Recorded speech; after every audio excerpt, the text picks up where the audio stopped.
Madame, Monsieur, bonsoir. Merci de nous accueillir chez vous pour ce flash. Le bâtiment de la Banque centrale sera fermé à partir du 13 mai afin de traiter une infestation de punaises dans le bâtiment. C'est la gouverneure de la Banque centrale, Caroline Abel, qui a fait cette déclaration lors d'une conférence de presse ce matin. Mademoiselle Abel a dit que même si le bâtiment sera fermé pendant 6 à 8 semaines afin d'effectuer le traitement, la majorité des fonctions de la banque se poursuivront avec l'aide de ses autres partenaires.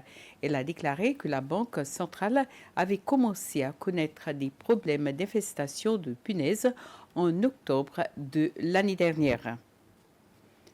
Le Seychelles National Alliance Party, SNAP, a suspendu 2 de ses membres exécutifs.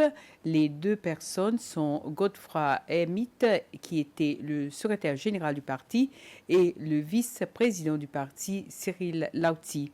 Dans une lettre que le dirigeant du parti, Vincent Padeachi, a envoyée à la commission électorale, il a déclaré que la suspension des 2 membres exécutifs du parti était conforme à l'article 7 et à la disposition 7 de la Constitution. La suspension des 2 membres exécutifs du SNAP a pris effet ce mercredi. La SBC a contacté M. Hermite et M. Lauti pour connaître leur réaction. Ils ont déclaré que pour le moment, ils ne donneront aucune interview. Ils ont ajouté que l'affaire est entre les mains de la commission électorale et que c'est cette commission qui prendra la décision sur cette question. La commission électorale a entamé les procédures nécessaires pour annuler l'enregistrement de 2 partis politiques, à savoir la Force social-démocratique et l'Union Changement. C'est ce qu'a annoncé Manuela Amsbury, la directrice générale des élections.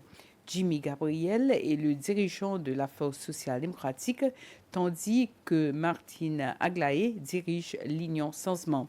Les 2 partis avaient été enregistrés en 2016.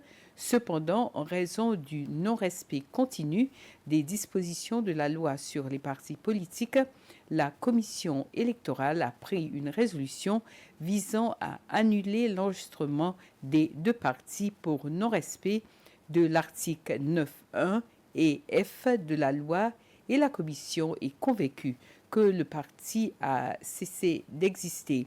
Il existe actuellement 5 partis politiques enregistrés. Dans le cadre de ces efforts continus pour restaurer les récifs coralliens et afin de conserver et de protéger l'écosystème naturel, l'autorité des parcs et jardins des Seychelles et ses partenaires ont organisé aujourd'hui un premier festival de coraux. L'activité s'est déroulée à Canyon Hall à Victoria.